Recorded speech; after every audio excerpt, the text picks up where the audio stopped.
Good morning from the Tunhill Inn.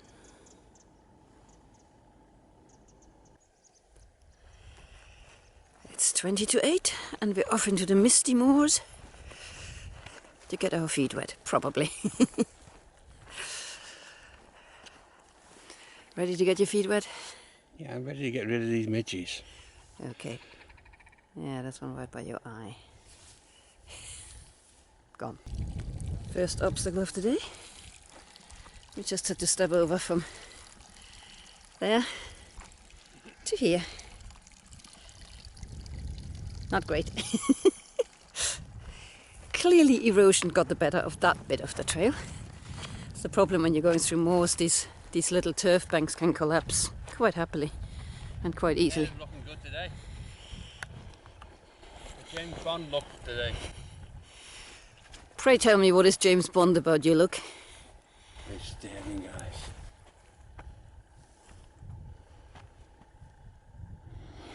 guys. That's enough. There's a lot of flies now. It's a little bit wetter than it was last time. There's a dead fly. You got a dead fly? And a lot of aggression I can feel. Anger. It's a controlled beast. Whatever. The mist is all gone and it's a beautiful day now. Beautiful colours on the moors. We come from up there. But it's really nice. Heidi's just ahead of me. Catch you later. Finally come off the moors. There's the bridge somewhere in this general direction. Getting onto drier ground now to walk. It wasn't too bad. Definitely better than last year, but yeah, nothing too shocking. There's apparently you can road walk around this moor if it ever gets really bad, but you know, we've been lucky so far. It's been perfectly doable. It was quite a steep little climb coming up to this ridge from down there where the gates are. It's pretty up here, sir.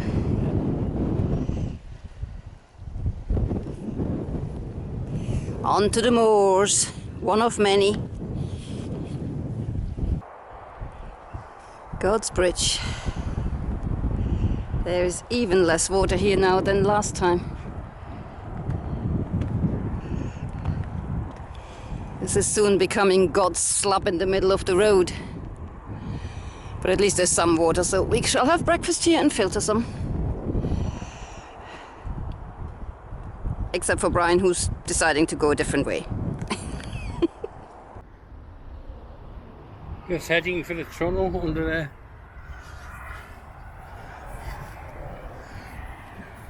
Dual carriageway. Heidi's waiting for the gate. Better move on. Just shouted her. Here she is with a big smile. Oh, thunder thighs. It's the halfway tunnel. It's the is it? There's a tunnel. Don't know. It's actually the halfway mark. This is the halfway mark. And we made it. Or anything. Last time there was a sign, didn't have somebody scribbled something Okay. right there. It's still there, Nigel's little message. I don't know if you can read that. But... Thanks, Nige.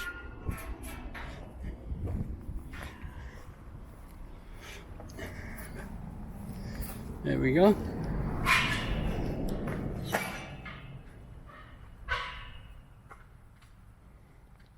Is it a light? Don't press it. No, it wouldn't look dodgy. Set up an alarm. Go! That's not too bad. It's creepy.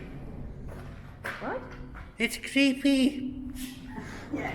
You can't really see the other end at all if you keep your eyes closed, don't you?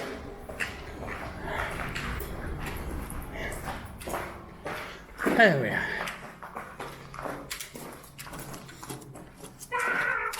Right. I'm melting. Surrounded by purple. Still pretty, these moors, even without the dramatic clouds from last time. So this place is halfway through the moors.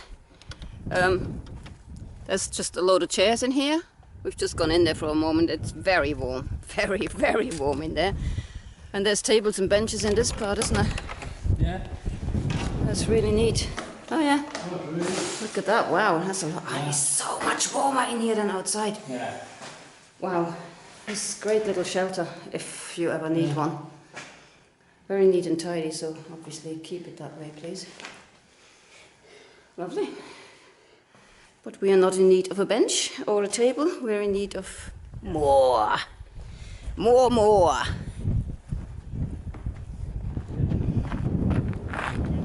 We have to leave before the horseflies find us again. Brian was carrying about 6 of them on his backpack at one point.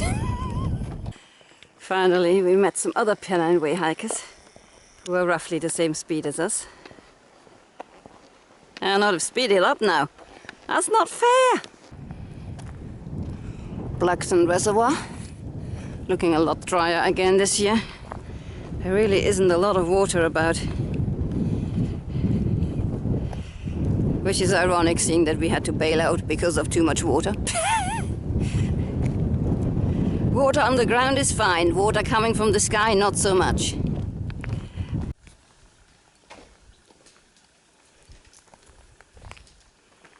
Hey there.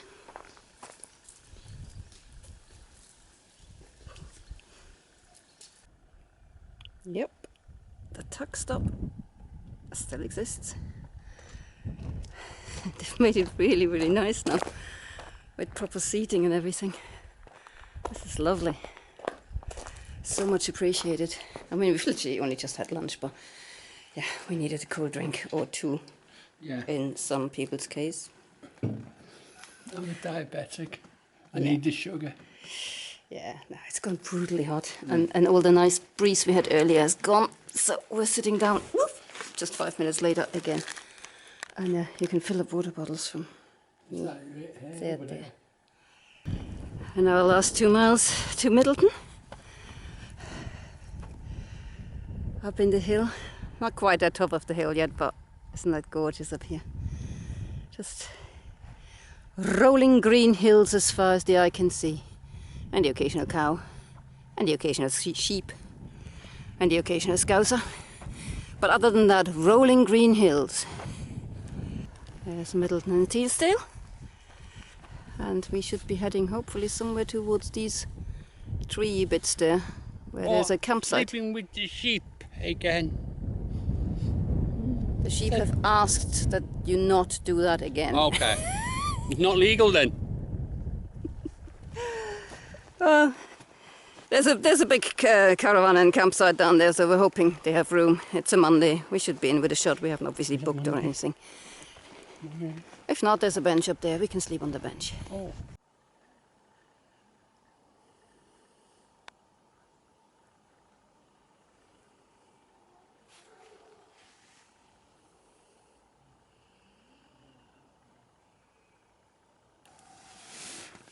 Having a spooky edition of favourite and least favourite moment, because it's got that late.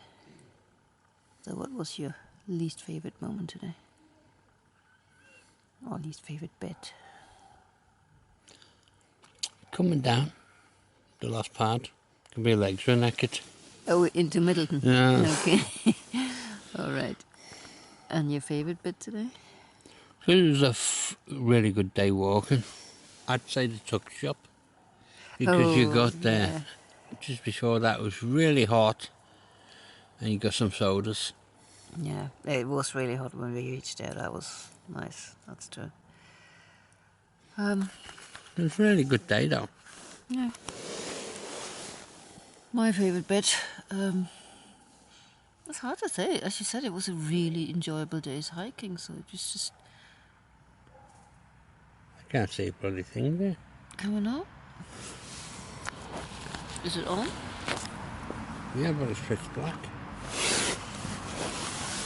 I need to sit up a bit.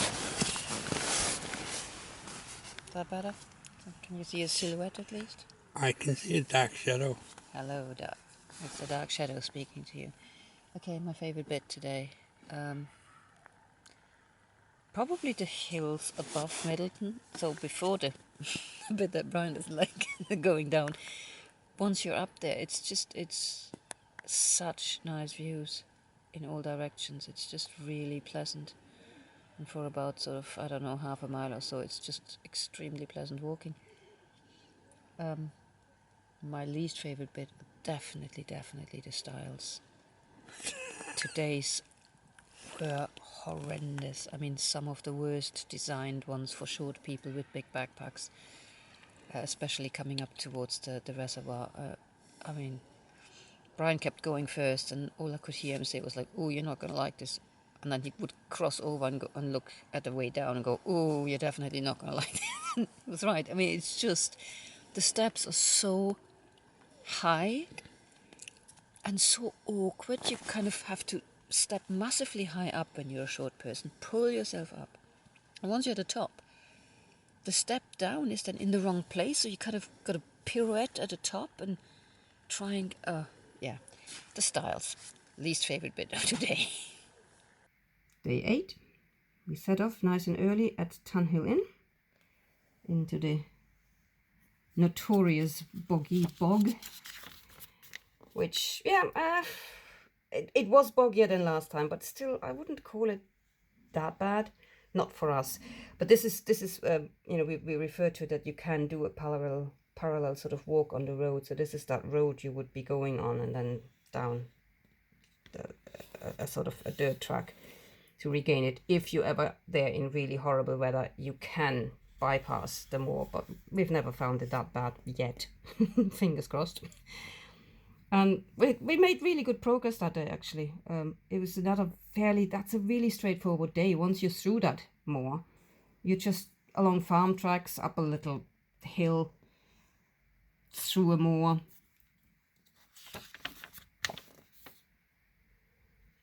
And then down to God's Bridge, crossing underneath the road, the A66, which is sort of the unofficial. I don't know whether there is an official halfway mark. We've never seen one.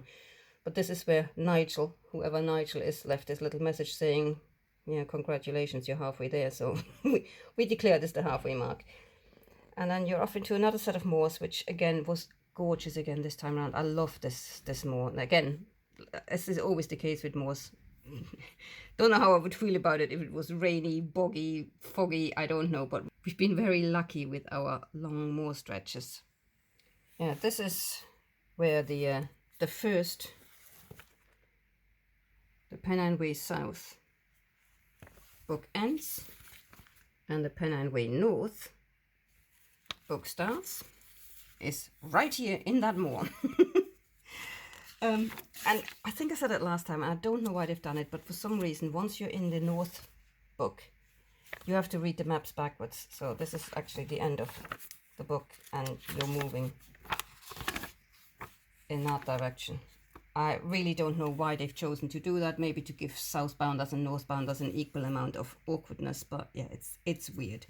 But never mind. That moor is a bit weird.